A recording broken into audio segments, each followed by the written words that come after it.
भगवान क्या कहते हैं गीता में, तरह तरह की चित्त भ्रम हो जाता है। मैं सिद्ध हूँ, मैं योगी हूँ, मैं भोगी हूँ, मेरे बराबर कोई नहीं है, मैंने ये कर दिया वो कर दिया। इस तरह से कहने वाले सब अपने आप को एक सीमित दायरे में बांध लिए हैं। इनका बुद्धि तीक्ष्ण नहीं है, कमजोर बुद्धि के। ठीक है ना। त्याग करने का यही है। छोटे छोटे संकल्प मन में बने रहते हैं तो फिर हम अंधे हो जाते हैं, धैर्य हो जाते हैं, सुनते नहीं है। ये प्रकृति तुम्हें बहुत कुछ देना चाहती है, मगर हम अपनी छोटी छोटी इच्छाओं को दिमाग में बिठा के परेशान रहते हैं। इसलिए ये कहते हैं कि सब छोड़ो, संकल्पों को छोड़। संकल्प छोड़ना भी आना चाहिए, फिर उसको सिद्ध करना भी आना चाहिए। और रहस्य की बात यह है कि छोड़ना जो जानता है वही सिद्ध कर पाता है।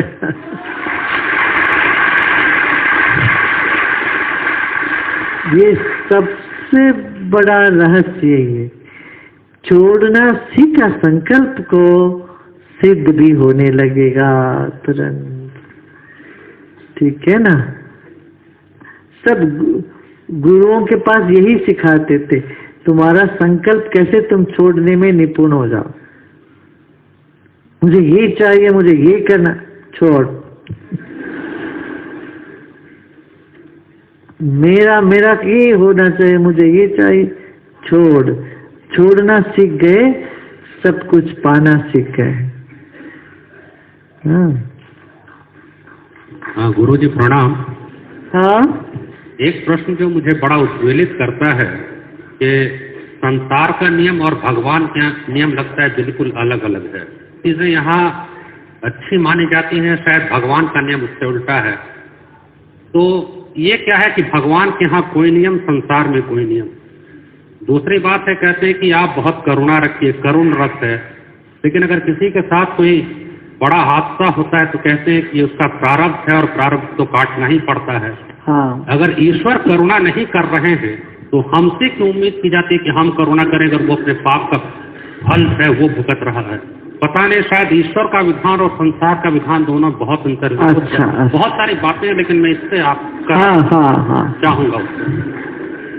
देखिए, विधान तो एक ही है। ईश्वर के लिए अलग विधान, संसार के लिए अलग विधान नहीं। क्यों? ईश्वर संसार से अलग नहीं है, नहीं है। संसार में ही ओत प्रोत है, मगर मिला हुआ है ईश्वर। ईश्वर संसार से, इस दुनिया से बाहर नहीं है, दुनिया में ही। सर्वम खलु इदम ब्रह्म, ये सब ब्रह्ममय है। अब कर्म की बात चल। देखिए, आप आग में हाथ रखोगे तो अब जलेगा, कल जलेगा? कब जलेगा? तुरंत जल जाए। मगर आप एक आम की गुठली को जमीन पे डालते हो, गाड़ते हो, उसका फल आने में कितना टाइम लगता? 20 साल लगते हैं। हाँ, कुछ 3-4 साल, 5 साल, 6 साल। कुछ तो खटेल का आप बीज लगाते हो, खटेल का फल आने में लगेगा 10 साल। तुरंत थोड़ी नारियल का लगाते हो पौधा, उसका फल, उसको फल देने में लगेगा 5-6 साल। उससे पहले तो नहीं होता।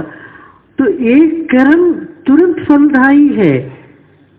आग में हाथ रखने से अभी जल जाता है, मगर आम की गुठली को जमीन पे गाड़ने पर उसका फल मिलने में अभी लगता है देर, 5-6 साल लगेंगे। हम इस तर्क को ले कि कर्म सब अभी का है, कैसे होगा? देखो, आग में हाथ रख के तो अभी जल जाएगा, कल जलेगा, तो वो नहीं, वो असंबद्ध है। कुछ कर्म ऐसे हैं उसका फल तुरंत मिलता है, कुछ कर्म का फल बाद में मिलता है। अभी आपके दादा परदादा 20 साल मेहनत करके उन्होंने फैक्ट्री लगाया, उसका फल कौन भोग रहा है? उनके बच्चे भोग रहे हैं, है ना। तो कर्म फल जो है ये अनंत है।